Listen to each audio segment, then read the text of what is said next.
The Hombu dojo in Waseda, Tokyo, has always been our anchor. It survived the big earthquake in the early 90s and was renewed. In a way, we all just thought it would be there forever. So many of our international Shihans and students have made the pilgrimage to the Hombu dojo and felt the history of this place where Kaiso, our founder, actually lived upstairs. We have a long lineage going back to the birthplace of karate in the Ryukyu Islands of Okinawa. The rulers in Okinawa at the time held the Kudaka family in such esteem that they presented them with their own island. And to this day, there is an actual island named Kudakajima, just off the coast of Okinawa, that still bears the name of our founder's family. So all of us can be proud knowing that our style is a real part of the history of Karate-do in Japan, from its very beginning. I can't think of any other style that can trace its founder's history back that far with physical evidence to back it up. And with Kaiso's son, Soshihan Masayuki Kukan Hisataka, 10th Dan, we are still actively working to further develop and expand our knowledge of this martial art. We are all on this endless journey. We will never stop learning. And helping to lead us into the 21st century is Soshihan's son, multiple Koshiki Karate champion, Hanshi Masamitsu Kudaka, 8th Dan. Hanshi Masamitsu Kudaka is always traveling, putting on seminars and promoting Shorinji-ryu Kenkokan Koshiki Karate-do all over the world. We have branches of Shorinji-ryu Kenkokan Koshiki Karate-do in India, Russia, Pakistan, Mongolia, USA, South America, Australia, Canada, Europe, Hong Kong, Singapore, just to name a few. This is a special time for us all now. So try not to feel sad about the closing of the Hombu dojo. We will be back. Instead, let's reflect on all the great memories that we have of our first day's training there with the masters of our school. Feel proud that you had the chance to be part of our brilliant history. We have brothers and sisters now, all over the world, that support each other, regardless of race, religion, or political affiliations.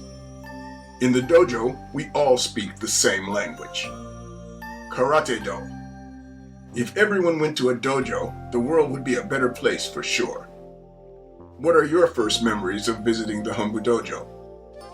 We welcome you to share your memories in the comments section below.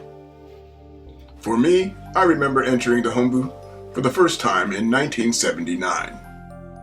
It was winter, and it was freezing outside. We had to walk down a small alley on the right side of the building that led to the main entrance. I noticed the smell of burning kerosene that the heaters were giving off along with the heat.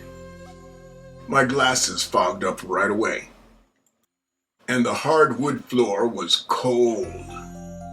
Some people were going over the basics, while others were sparring with the Kendo Bogu chest protectors. No super safe Anzen Bogu yet. Soshihan Masayuki Hisataka handed the class over to one of the black belts and gave me a history lesson about Shorinji-ryu Kenkokan Karate-do. It sounded like a script from a movie. I was very interested, and I was already sold on joining the dojo before Soshihan finished his brief lecture. I learned about Kaiso's life, how he lived in China, studied with and competed against Chinese martial artists on his quest to develop the perfect martial arts system. I was very impressed and decided that this Shorinji-ryu Karate-do dojo was what I was looking for. Like many of you, that was a lifetime ago. We made it through the 80s, the 90s, and now we face our next challenge to develop and adapt in this new 21st century. This is something we are determined to do, and we thank you all in advance for all of the future support we know we will get from all of you. Here are some shots and clips from our last few days at the Hombu and some seminars in India and Russia before the world was virtually shut down due to the coronavirus. In a special video, Soshihan reflects on his time at the Hombu in Japanese. He basically says that he's sad to see the Hombu close. The Kudaka family has put a lot of time and effort into all of this. So many people to thank. But in the end, he says that we will rebound and come back stronger than ever. We look forward to this new challenge. It doesn't matter where we are, because Karate-Do is a way of life.